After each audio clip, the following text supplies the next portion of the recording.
Let me tell you a dirty little marketing secret. One of the biggest brands in the world didn't win because people loved the product. They won because they made people think everyone else did. They hacked perception. And it worked so well, it created an entire category.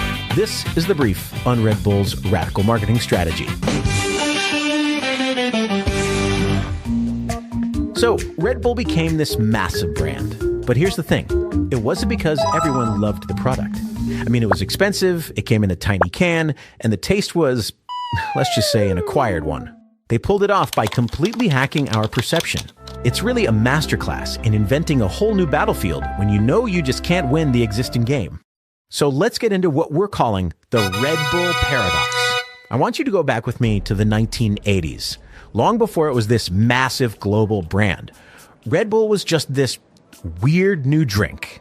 And honestly, on paper, it looked like it was designed to fail. I mean, just look at this comparison. The challenge they were up against was insane. You've got a new product that costs twice as much as a Coke. It comes in a smaller can, and the taste, people literally called it aggressive.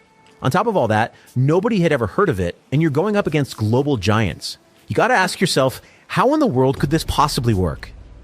Okay, so this brings us to their first big move. Faced with all those problems, what do?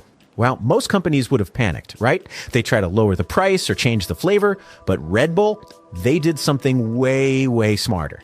They didn't try to win the game. They just invented a new one. Here's how they did it. They completely dodged the whole soda war. They said, look, this isn't about refreshment. This isn't another sweet tasting drink. Instead, they positioned it as a functional product. It was all about the promise, energy, alertness, performance. Suddenly, it wasn't competing with Coke anymore. It wasn't about quenching your thirst. It was about getting an edge. And boom, just like that, they created a whole new category out of thin air, the energy drink.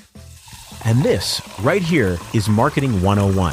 If you can't win the game, you change the rules of the game. See, by creating their own category, Red Bull got to define what mattered. And that weird taste, that high price, suddenly they weren't weaknesses anymore.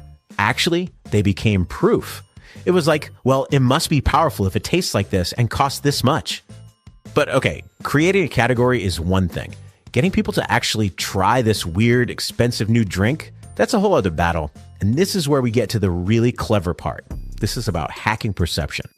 So here's the big question they had to solve. How do you look popular when literally nobody knows who you are? Remember, they didn't have money for big TV ads or billboards. Their answer was pure psychological genius, and it cost them almost nothing. And this is it. This is the legendary empty can strategy. It's so simple, it's almost funny. Their teams would literally go into the trendiest clubs, gyms, and college campuses and just fill the trash cans with empty Red Bull cans. That's it. So you'd walk in and see all these cans overflowing from the bins and immediately think, whoa, everyone must be drinking this. What is this stuff? It's brilliant. You see the core idea here? It's perception before scale. Belief before awareness. They weren't trying to sell you anything directly. They were just trying to make you curious. They tapped into this really basic part of our psychology. We are drawn to things that we think other people already love. So they faked it till they made it, manufacturing the look of success, which in turn created real success. And check this out. They didn't go for the mainstream. Not at all. They went tribal. They zeroed in on these really specific high-energy subcultures. We're talking college kids cramming for exams, extreme athletes, people at underground raves. They found the people who were already looking for an edge and just gave them free cans. The idea was simple. Get the cool kids on board and the rest will follow. Culture always spreads from the fringes inward, right? All right, so the company is growing. Those early perception hacks were great for getting started, but you can't build a global empire on empty cans forever. To really last, Red Bull knew they had to evolve. They needed to stop just being part of the culture and start owning the story. And this slide really gets at the core of their next big move. Think about it. Most brands are renting attention. They sponsor a football league. They buy ads during a TV show. It's temporary. Red Bull decided, no, we're not going to rent. We're going to own. Their entire philosophy changed. It became, why pay to put our logo on someone else's race when we can just create our own race that's way cooler and more famous? And that's precisely what happened. By the 2000s, you couldn't really call Red Bull a beverage company anymore. They were a media empire, a content machine. They were making movies, publishing magazines, and pulling off these absolutely insane stunts, like, a man jumping from the edge of space. The drink itself kind of faded into the background. The product wasn't the can anymore. It was the entire high-octane, risk-taking lifestyle. Their marketing department wasn't a cost center. It was a profit-generating media company. Okay, so we've broken down this amazing story. What does it all mean for you? What are the actual rules you can steal from the Red Bull playbook for your own brand or project? So here you go, 5 key rules. Number 1, create your own category. Don't play by their rules. Make your own. 2, perception before scale. Make people think you're huge before you are. 3, own the stage. Don't just rent it.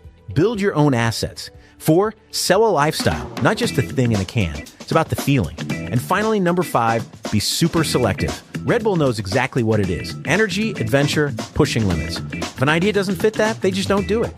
That brand discipline is key. And really, that brings us to the big question to leave you with. At the end of the day, Red Bull wasn't selling a sweetened, caffeinated beverage. They were selling a feeling, the feeling of having wings, of pushing your own limits.